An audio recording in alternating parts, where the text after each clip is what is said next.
It happened on a Thursday. I remember that because Greg was on the late shift again, and Thursday nights always felt emptier than the rest. Maybe it was the silence after the 6 o'clock news, or maybe it was the way the streetlight outside the kitchen window flickered like it was just as tired of pretending as I was. Either way, the house felt heavier that night. Too much routine, not enough life. The TV was buzzing low in the living room. Some rerun of a courtroom show I never watched but kept on for the noise. The tea kettle was screeching, but I let it go for a few extra seconds just to hear something that wasn't my own breathing. I poured a mug, added a splash of milk, and stood there, letting the steam hit my face like it might soften the years. That's when I remembered I'd left my towel in the bathroom. Figures, right? I set the mug down, walked down the hallway, and slipped into the bathroom, meaning to grab it and get out. But the door gave me hell. I twisted the knob once. Twice. Nothing. I gave it a little shove, like maybe it just needed a push. Then a full pull. Locked. From the inside, I felt the knot form in my chest before I could even register what was happening. The lock was old, the kind that sticks when the wood swells. We'd been meaning to fix it for months. Greg always said he'd get around to it, right after oiling the porch hinges and cleaning out the gutters. Spoiler alert. He never did. I jiggled the handle again. Nothing. I banged once, called out. Not loud, just enough to test the water. Nikita? I said it quiet, just in case he wasn't even home. He was Greg's grandson. Well, not blood-related. Adopted years ago by Greg's oldest boy, long story. But we still called him family. 20 years old, just got out of the army, came to the city looking for work. He was staying with us till he found something. Been here 2 weeks. Quiet kid. Polite. Always cleaning up after himself. Never in the way. Never loud. But tonight, I needed him. The floor creaked outside. I heard a soft knock. Everything okay? I let out a breath I didn't know I'd been holding. I think the lock's stuck, I said, trying to make it sound like no big deal. No panic in his voice. Calm, steady, like someone who's seen worse than a stuck bathroom door. A second later, I heard the faint rustle of a coin sliding into the slot on the outside. The lock clicked, and the door opened fast. Too fast. And there I was, in nothing but a thin towel that barely held together at the top. He froze, eyes wide, mouth slightly open. His cheeks went red like a stoplight. I wanted to laugh, but didn't. Not right away. Then I did. Not loud, just a small laugh. More like a release of air I couldn't hold any longer. Maybe it was nerves. Maybe it was the way he turned his face away so fast, mumbling something about being sorry. But in that moment, in that exact ridiculous moment, I felt something I hadn't in a long, long time. Seen? Not like, hey, here comes the lady with the coupons. Not like, oh, that's Greg's wife. No. Seen like a person, a woman, with skin and curves and all the inconvenient parts of being 60 and still alive in your body. That feeling, tiny as it was, hit me right in the ribs. Now, don't get the wrong idea. It wasn't like he was leering. He wasn't creepy. He was embarrassed, probably more than me. But the second our eyes locked, before he had the chance to look away, there was this flicker. That's the only word I've got for it. A flicker. Like the recognition of something neither of us knew what to do with. And just like that, it was over. He stepped back, rubbing the back of his neck, muttering about faulty locks and how he'd find a screwdriver tomorrow. I nodded, clutching the towel tighter, thanking him, pretending I wasn't having a full-on identity crisis inside a 6x8 bathroom with a cracked mirror and a towel I probably should have thrown out 2 summers ago. When he disappeared down the hall, I sat on the edge of the tub. The porcelain was cold under my thighs. I stared at the door for a long minute, hands still gripping the fabric like it might fall apart if I let go. My heart was thudding, not wildly, not romantically, just hard enough to remind me it still worked. What the hell was that? I wasn't attracted to him. I mean, he was a child, practically. He had baby skin and that buzz-cut military hair and the kind of posture you only get from carrying weight you didn't ask for. And the worst part? I didn't hate it. I told myself it was just a reaction, a weird fluke, a human moment. I mean, come on. Who wouldn't react when someone finally looks at you like you're real again? But even as I sat there, feet planted on cold tile, I couldn't shake the feeling that something had cracked. Not just the door. Me. Greg came home 3 hours later, said, "Hey," the keys in the bowl by the door, made himself a sandwich, and didn't ask a single question. I sat across from him at the table, sipping reheated tea. He scrolled through something on his phone. We didn't speak. We haven't in years, not really. Just the usual exchanges. "What's for dinner? You pay the gas bill. Did the mail come?" And sitting there, watching him chew, I had this strange, sharp thought. Would he even notice if I disappeared? I know. I know. It's dramatic. But I couldn't help it. Sometimes the loneliness creeps in sideways like that.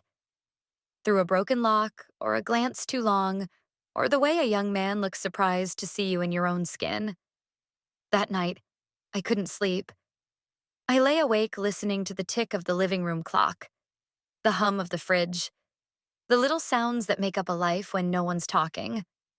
Greg was snoring softly beside me, arm flopped over his stomach like a dead fish.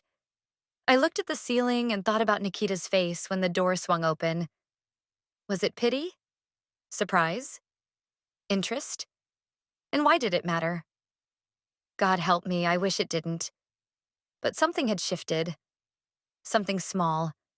Something I couldn't name yet. And deep down, in the part of me I usually keep under lock and key, I already knew. This wasn't the end of it. It was just the beginning. The oven had been acting up for years, always either too hot or not hot enough, like it had a mind of its own. But I never pushed Greg to fix it because, honestly, what was the point when every repair turned into a 6-month promise and a half-done job with a shrug and a, "we'll get someone in eventually"? So when Nikita asked casually at breakfast if I had a screwdriver and a flashlight because the bottom coil looked off, I just blinked for a second before realizing he meant it. Actually meant to do something about it. And 5 minutes later, he was already lying on the floor with his shoulders half inside the thing like some kind of young mechanic on a mission. Sleeves rolled up, jaw clenched in focus, his forearm brushing the linoleum like it belonged there. I hovered nearby, towel in hand, more from habit than purpose, watching the way he worked with care, not showy or smug, just deliberate and quiet, like he had been taught that if you're going to do something, even something small, you better do it properly. And when I asked, only half joking, "How'd you get so handy?" he just smiled a little, still under the oven, and said, "Army ruins your patience, but teaches you some things." Then reached for the tool again, leaving me standing there in my slippers, feeling like I'd asked something far deeper than I meant to.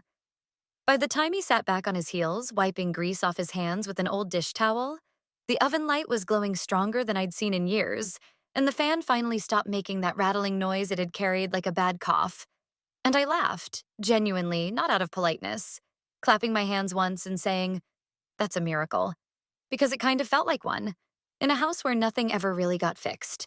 And he shrugged in that modest way of his, saying, "Just a loose wire," like it was no big deal.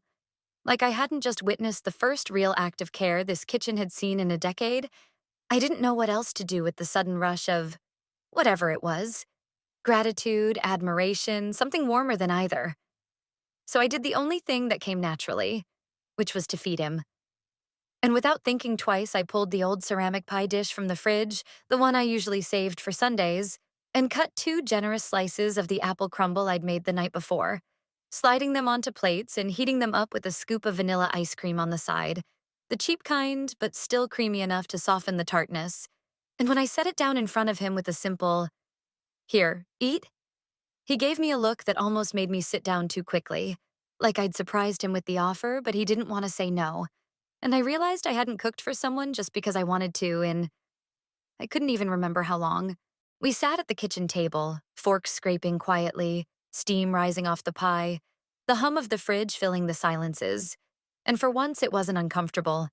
It was easy in that rare way that only happens when neither person is trying too hard to impress or fill the air with nonsense. And after a few minutes, he leaned back in the chair, looked around like he was seeing the room properly for the first time, and asked what this place looked like when Greg first brought me here. And it caught me off guard in a tender sort of way, because nobody ever asks about the before anymore. Before the chipped paint, before the routine hardened, before all the little things we stopped fixing. And I smiled, shook my head a little, and told him about the curtains I'd sewn myself, the lemon tree we tried to grow in a pot by the window, the way Greg used to leave notes in my lunch bag for no reason. Then he told me about barracks life, how the bed squeaked no matter how tight you tucked the corners, how silence could stretch longer than a mile on bad days, how some nights the only way to sleep was to pretend you were somewhere else entirely. Anywhere else, really. And there was something in his voice, not quite sadness, but a kind of worn-down softness, that made me want to reach across the table and squeeze his hand, though I didn't, because that would have been too much. Too soon. Too close, I noticed. Somewhere in the middle of him telling me about one of his buddies who used to hum 80s ballads before lights out. That he kept looking at my mouth when I spoke. Not my eyes, not my hands, not even my face as a whole, but just my mouth. Like the way I said words meant more than the words themselves. And once I noticed it, I couldn't unnotice it. And I kept pretending I didn't see it. Tried to act natural. Like my lips weren't tingling with awareness. Like I wasn't suddenly self-conscious about how I chewed, how I smiled, how I licked the corner of my mouth after a bite. Was I imagining it? Or did he know I'd noticed? And if he did, why didn't he look away? Eventually, the pie was gone and the kitchen clock ticked louder, and he excused himself with a soft, "Thanks again." And I nodded, told him anytime. And we both meant more than just dessert, but neither of us said it out loud.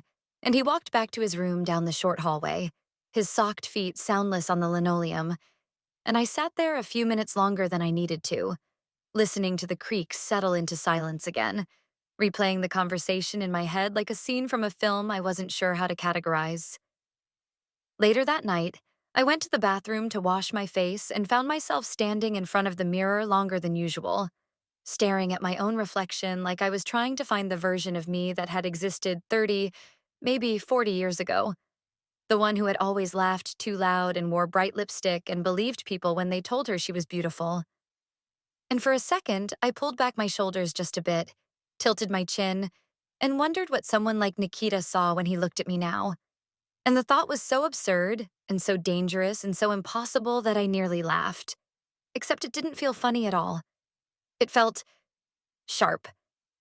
I ran my fingertips along my jawline where the skin had started to lose its fight with gravity, and thought about how nobody had really looked at me. Really looked. In such a long time that I wasn't even sure how to handle the echo of it now. How something that simple could mess with my head this much. And as I dried my face and turned off the light, I told myself that it was just pie and conversation and nothing more. That I was just grateful for a working oven and a polite kid who listened well, and maybe that's all it was. But deep down, and I mean deep, where the things we don't say to ourselves usually live, I knew better, so tell me this. When does attention become temptation? And when does a glance stop being innocent? Because if I can't answer that, then maybe I'm already on the wrong side of it. The hallway was warm from the steam. I'd just stepped out of the shower, skin still damp, towel wrapped tight but barely holding, hair sticking to my neck like ivy clinging to old brick. And the floor was cold under my heels even though the radiator had been humming since morning. I wasn't rushing. Not exactly, just moving slow. The kind of slow you only allow yourself when you live in a house that's always too quiet. And for a moment I thought I'd coast into my room unnoticed, like I always did. Like I had every other morning since Nikita had moved in. But then he stepped out of his room. And we collided in that narrow stretch of hallway, the one between the bathroom and my bedroom, where the light bulb always flickers a little and the wallpaper's been peeling near the baseboard for years. He wasn't dressed yet. Just a white tank top and those old plaid pajama pants that hung low on his hips. His hair a mess of sleep and static. one hand rubbing his temple like he hadn't quite woken up. His eyes landed on me, and I felt my stomach turn in on itself like it had just been squeezed. We both froze, not in fear, not even in embarrassment at first, but in something else, something harder to name. Something that hung in the air between us like perfume you didn't realize you were still wearing. He smiled, not wide, just enough to curl the corner of his mouth, and said, "You know, I've been thinking, I bet you drove men crazy when you were younger." Just like that. No prelude, no hint of irony, no wink. Just those exact words, dropped into the quiet like a stone in water. And for a second, I didn't know how to respond because I didn't even know how to process it. It wasn't a pickup line. It didn't feel like that. But it wasn't innocent either. It was a statement, flat and real and weirdly reverent, and it landed right in the middle of my chest like a soft blow. I laughed, too quick and too high, almost a scoff, trying to shake it off before it could settle, and I said something like, "Well, that was a long time ago."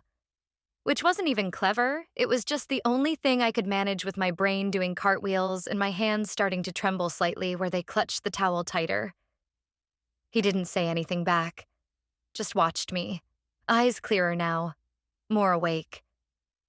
And that look, that very specific look, that's when it started. The pause. God, the pause. Long enough to notice the drop of water slipping down my collarbone, slow enough to hear my own breath in the back of my throat, thick enough to fill the entire hallway with something that felt hot and dangerous and inevitable. He took one step forward. Just one.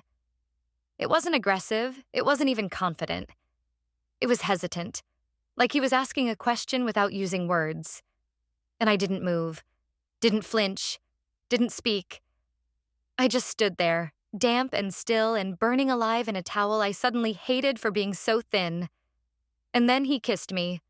Not a brush, not a test. Not one of those accidental grazes that both people can pretend didn't happen. No, he kissed me with heat, with urgency, with a kind of youthful recklessness that knocked the wind right out of me. And for a half second I froze, brain shouting all the right things, all the rules and warnings and lines that should have kept this moment in check. But I didn't pull away. I didn't pull away. That's the part I can't stop replaying. I kissed him back, mouth open, heartbeat roaring in my ears, his hand suddenly at the small of my back, not grabbing. Just there, firm and alive and real. And the hallway spun just slightly under my feet, like my balance had been taken away by something stronger than gravity. His mouth was soft but full of need, and I could feel the heat coming off his chest like a stove door left open. And for maybe 5 or 6 seconds, or maybe an eternity compressed into half a breath, I let myself fall into it. Then, as suddenly as it began, it snapped. He pulled away like he'd been burned, eyes wide and wild, breath loud in the small space between us. "Shit, he said, voice cracking in the middle, like a boy who just realized he'd touched something sacred and ruined it in the same motion, and before I could speak, before I could even fix my face into something other than stunned, he turned and rushed back into his room, the door slamming behind him like a gunshot in a church. And just like that, the hallway was empty again. I stood there, still dripping, still clutching that pathetic towel, still breathing like I'd run a mile uphill. And I felt my skin prickle from the cold air and the shock and the raw, bone-deep guilt that came crashing down in one solid wave. My hands were shaking now, not just from the chill, but from the weight of what had just happened. From the knowledge that I'd crossed a line so deeply etched in my own moral code that I wasn't even sure who I was standing there in that moment. My face was hot, flushed with shame, not desire. And my legs felt unsteady in a way that had nothing to do with attraction and everything to do with horror. What the hell did I just do? No, really. What did I just let happen? He was Greg's grandson. He was 20. He was living in our house. He trusted me. I was supposed to be safe, steady, a wall he could lean against. Not the thing that cracked open his sense of right and wrong. I wasn't supposed to want anything from him, not even attention, and certainly not a kiss. But I let it happen. Worse, I kissed him back. And I didn't stop him. I don't know what kind of woman that makes me. I honestly don't. But I know it's not the kind of woman I ever thought I'd be. Not the kind that trades loneliness for heat. Not the kind that lets a glance become a touch, and a touch become a secret. But here I was, standing in the echo of my own silence, in a hallway that felt suddenly too narrow to hold what had just occurred, trembling with the truth that I'd stepped over something I could never step back from. My heart wouldn't calm down, not from excitement. From fear, I went into my room and shut the door gently behind me, as if soft sounds could somehow erase the loudness of the choice I had just made. I sat on the edge of the bed, stared at the worn carpet, and for the first time in years, I felt completely out of control. Not in the way you feel when something bad happens to you, but in the way you feel when you realize you're the one who lit the match. God help me. I don't even know what to do tomorrow. Do I pretend it didn't happen? Do I bring it up? Do I apologize? And what do I say? Sorry I kissed you in a hallway I never should have been in? Or worse, sorry I liked it. And here's the thing I'm not proud to admit. Not even a little. But I need to say it. Part of me didn't want him to stop. That tiny part, buried under 60 years of manners and marriage and modesty, that part of me wanted more. And that's the part I'm most ashamed of. So let me ask you this. Whoever's listening, can one moment ruin everything? Because I think mine just did. The silence started the next morning. Not the usual kind. Not the comfortable, well-worn hush of a house where nobody has anything left to say. But a sharp, deliberate kind of quiet that buzzed just under the surface like the hum of a power line you didn't notice until it made your skin tingle. Nikita didn't say a word at breakfast. Not a glance. Not even a casual grunt as he passed me at the kettle. He just walked in, grabbed the instant oatmeal packet from the cupboard like he'd done it every day of his life, and disappeared into his room before I could even figure out what to say, or whether I should say anything at all. And that, right there, was the beginning of the fear. I spent the next hour wiping down surfaces that were already clean. The toaster, the top of the microwave, even the inside of the fridge. Anything to keep my hands busy, to keep my thoughts from spinning out like a loose belt in an old engine. But no matter how hard I scrubbed, I couldn't wipe away the memory of his mouth on mine, the heat in that hallway, the way I hadn't stopped him. I caught myself listening for his footsteps, hoping, or maybe dreading, that he'd come out and say something, anything, even if it was awful. But the door stayed shut, and the air in the hallway stayed still. Greg came home around 4, same as always, shoes off by the door, lunch container in the sink, turned the TV on without a hello. And I stood there, in the kitchen, dish towel over my shoulder, mind still half in that hallway. Waiting for him to notice. I don't know what I expected. A shift in the air, a narrowed eye, a sniff of something off. But he didn't say a word. Just cracked open a beer, let out a grunt about the traffic, and sat down in his usual chair like nothing had happened. And I should have felt relieved. I should have leaned on the fact that Greg hadn't noticed anything, that the world hadn't fallen apart, that dinner still needed making and the laundry still waited in the basket. But I didn't. I felt worse. Because now every silence from Greg felt like a maybe. Every long pause between sentences sounded like a space where a question could live. Did he know? Could he tell? Was I giving myself away with the way I folded the towels or how I stirred the soup? It's crazy how fear can creep into the cracks of the most ordinary moments and make you feel like you're about to shatter from the inside out. I tried to act normal. I really did. I asked him about his route that day, about whether the new guy was still late every morning. I laughed too loud at a joke he told about a woman who'd dropped a whole cake on the bus floor. I made tea twice. Once for him, once for me. even though neither of us really wanted it. And I said things I didn't mean, just to fill the silence, just to keep the air from thickening around the things I wasn't allowed to say. But Nikita stayed gone. I mean, he was still in the house. I could hear him. The soft creak of floorboards, the occasional clink of his mug against the bathroom sink, the door opening and closing quickly when he left to get groceries, or do whatever it was he did to fill his days now. But he didn't come to the kitchen, didn't sit on the couch, didn't offer to help with anything. He brought his own food. I saw the bags, and I heard the microwave beep from his room like some kind of quiet rebellion. And even though I told myself it was better this way, that space was necessary. Every footstep that didn't bring him closer felt like a confirmation that something inside me had permanently broken. One night, I stood outside his door. I don't know how long I was there. Maybe a minute. Maybe 10. I held a clean towel in my hands. Not that he needed one, but it gave me an excuse. And I stared at the wood grain like it might blink first. I wanted to knock. I wanted to say, "I'm sorry." Or maybe, "It wasn't just you." Or even, I don't know what happened either. I wanted to tell him that we were both grown, in different ways, and that things happen when people feel unseen and human and lonely in the wrong moment. But I didn't knock. I didn't say anything. Because the truth is, I was afraid. Not of him. Not of Greg. Not even of being caught. I was afraid of hearing my own voice in that moment. Afraid of what I might say and what it would mean once the words were out in the open.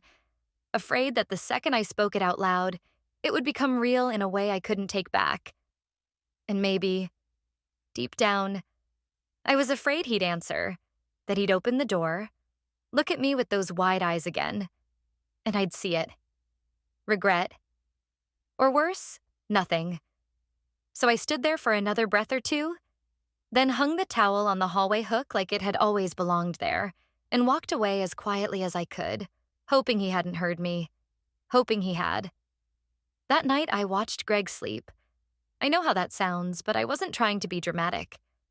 I just lay there next to him, staring at his profile in the glow from the bathroom light we always left on, and I tried to remember the last time I'd touched him in a way that wasn't routine. Tried to remember if we'd kissed recently. Not a peck, but a real kiss. The kind you give someone when you want them to know they still matter to you. I couldn't recall. And that scared me in a way I didn't have words for. And maybe that's why the kiss with Nikita had landed so hard. Maybe it wasn't even about him. Not really. Maybe it was about being reminded just for a moment that I was still alive under all the layers of daily life. Still capable of blushing. Still capable of need. But that didn't make it right. God, it didn't make it right.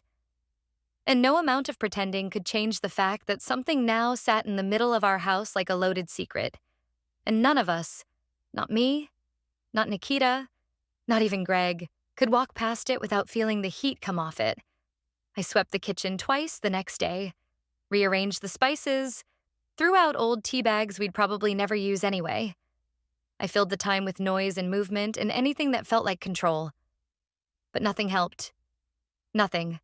Because you can clean a house top to bottom and the guilt still finds a way to stick. It was barely even a moment. Not long enough to carry weight on its own. Not loud or sharp or anything you'd notice if you weren't already walking around with your nerves peeled raw. But it happened on a Wednesday, late afternoon, just after I'd wiped down the table and opened the windows to let the house breathe.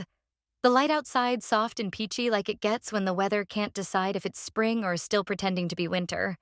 And Greg had just come home early, said the last drop-off canceled and the dispatcher owed him a favor, so he figured he'd get a hot dinner for once instead of reheated leftovers or instant noodles. I was standing by the counter, drying a mug I didn't really need to wash, something to do with my hands as usual, and Nikita came in from the hallway, probably heading to the fridge again, because that's all he did lately. Moved silently between his room and the kitchen, eyes down, steps light, presence thin like he was trying to vanish in plain sight. And that's when it happened. Just a flick, a half-second glance that passed between us when he realized Greg was in the room. He looked at me. Not the way he used to. Not curious or kind or even just polite. but with this heavy, darting stare that said too much without saying anything at all. His eyes hit mine and then dropped to the floor, jaw clenched, throat tight, fingers twitching around the edge of a plastic bag he probably didn't even realize he was holding. And it felt like someone cracked a match in my chest, like every molecule in the room rearranged itself just enough for Greg to notice something wasn't right. And of course, Greg saw it. Not the whole story. Not yet. But he saw that look, that flash of something raw and ugly and unfinished. And I knew the second his gaze shifted from the fridge to me that something had clicked into place, that some part of him had finally tuned into the frequency I'd been praying he'd never hear. But he didn't say anything, didn't ask, didn't raise his voice. He just stared a second too long, narrowed his eyes like he was squinting into fog, then turned and walked back into the living room like he was still piecing together a puzzle he didn't know he'd been given. And maybe if that had been it, if the moment had died there, I could have convinced myself it was nothing. Just nerves, just a strange coincidence, just an awkward flash between two people with too much unsaid. But later that evening, while I was cleaning up after dinner, I saw him find the mug. It wasn't dramatic. It wasn't even intentional. He reached for his thermos and his hand brushed the floral ceramic one I'd left on the far end of the counter. The one I always used when I wanted to feel a little more put together. A little more like someone who still noticed small joys. And when he lifted it, I saw the way his fingers paused on the handle. Slow and heavy. Like he wasn't just picking up a cup, but holding proof. There was a faint smudge of lipstick on the rim. Not bright, just a soft, muted berry tone I'd dabbed on earlier without thinking. Maybe to distract myself. Maybe to remember what it felt like to care about being seen. And it hadn't come off in the sink. Greg looked at it, just for a second. Not a dramatic reaction. No outburst, no questions. Just this pause, this terrible, knowing stillness. And then he set the mug down gently like it might shatter under the weight of what he now understood, turned around, and went back to his chair without a word. I stood there by the sink with soap on my hands and a pit growing in my stomach so dense I thought it might drop me to the floor. We ate in silence. Not just quiet. Silence that pressed in on your ears, that wrapped around your chest like a belt pulled too tight. Silence that made every clink of fork against plate sound like a bell toll. I chewed slower than usual, not because I wasn't hungry, but because I didn't trust my jaw to work without shaking. Nikita barely touched his food, moved it around with his fork like he was performing a task instead of eating. And Greg watched everything. Then, when the plates were mostly cleared and the last bite of meatloaf had gone cold, Greg stood up without looking at either of us, ran his hand over the back of his neck, and said it, just like that, flat and clean and final. "You're not my wife anymore." No anger, no questions, just that. He looked at me then for the first time all night, not with fire or disgust or even betrayal, but with this tired, disappointed stillness that hit me harder than anything else could have, like I'd stopped being real to him, like I was already packed and gone and he was just dealing with the logistics of it all. "I figured it out," he said. "He'll leave tonight. But you're the one who'll stay in this mess." And then he walked out of the room like he'd just finished a chore. And in some ways, maybe he had. I didn't look at Nikita right away. I couldn't. I heard the scrape of his chair, the soft thud of his footsteps against the linoleum, the door to his room creak open and then close again with a sound that didn't quite slam but still managed to echo. I stayed at the table, heart pounding, throat tight, the weight of Greg's words hanging in the air like fog that wouldn't lift. 15 minutes passed, maybe 20. Then Nikita came out with his backpack slung over one shoulder and his duffel dragging behind him like a broken apology. His face was pale, eyes wide and unsteady, jaw set like he was trying to hold something in that was already cracking down the middle. He didn't look at me until the very last second, when his hand hit the doorknob. And even then, it was brief, like he couldn't stand the sight of what he'd just ruined. "I'm sorry," he said, barely louder than a breath. "I don't know what that was, and I don't want to." And then he left. No hug, No final word, no explanation, just the door, closing gently behind him, leaving me in a kitchen that still smelled like meatloaf and regret. And I sat there for a long time, long enough for the tea to go cold, for the light outside to die, for the silence to settle back into its usual corners. And I thought about all the ways a person can ruin the small, quiet life they spent years building, not with a bang, not with fire. Sometimes all it takes is one look too long. Greg didn't leave right away, which surprised me more than if he'd slammed the door and vanished that same night. Because in those 7 days that followed his quiet announcement, we existed in this strange kind of limbo. Like the house had paused, but life inside it kept on ticking in these awkward, mechanical loops. And every movement felt too intentional or not intentional enough. And I kept thinking that maybe he was waiting for me to say something. Anything. But whatever needed saying had already curdled in the air between us, and there was nothing left but the slow drip of time measured in meals, mismatched socks, and the hum of the television left on too long. He packed in stages, folding his clothes with the precision of someone who wasn't angry but simply done, laying his boots beside the suitcase like he didn't plan on stomping back in for any reason, and I didn't ask where he was going, or when, because I think we both understood that the destination wasn't the point anymore. He just couldn't stay. Not with the echo of that hallway moment bouncing off every wall and the soft, ugly truth of what I'd done, poisoning the kitchen where we used to drink our coffee like it meant something. On the 7th morning, just after he finished shaving and turned off the bathroom fan that always rattled when it started, Greg walked past me on his way to the door, paused only long enough to pick up his thermos and keys, and without looking up, he said, "I'll leave the truck in the garage, take the bus from now on." And then he was gone. Like a man stepping off a dock into still water. No splash, no ceremony, just absence settling into the places his voice used to fill. I didn't call anyone, didn't tell my sister, didn't tell the neighbor who always waved from her porch when she saw me with a grocery bag, didn't mention it to the girl at the market who liked to talk about her twins while scanning my eggs and bread. Because when something like this happens, not a betrayal you can point at, but a slow internal collapse. The story never comes out clean, and I didn't want to hear myself say it out loud. Didn't want to explain how a woman like me, 60 and old enough to know better, let a single moment knock the breath out of her sense. So it stayed inside. Inside the house. Inside my chest. Inside the walls that used to hold a marriage and now just held memories that didn't know where to sit. I started cleaning. Not as distraction, but as penance. The way some people go to church or light candles or run until their knees hurt. And I began with the kitchen because it felt like the heart of all the wrong things. The space where I kissed him with my silence, where Greg watched the fallout happen frame by frame without ever asking for the script. And I scrubbed the counters until the grout lines stung my fingers, emptied out the junk drawer that had 4 dead batteries and a menu from a place that closed 5 years ago, washed the dish towel I'd used the day I made pie, even though it didn't smell like anything anymore, just in case it remembered more than I did. I stripped the guest bed last. Not right away. I waited 3 days after Nikita left, like I needed time to face it. And when I pulled the sheets off and smelled the faint, earthy scent of that boy, it almost knocked me backward. Not because it brought back desire or regret, but because it made me realize how human he was. How young, how real, and how I'd let that realness collide with the worst part of me.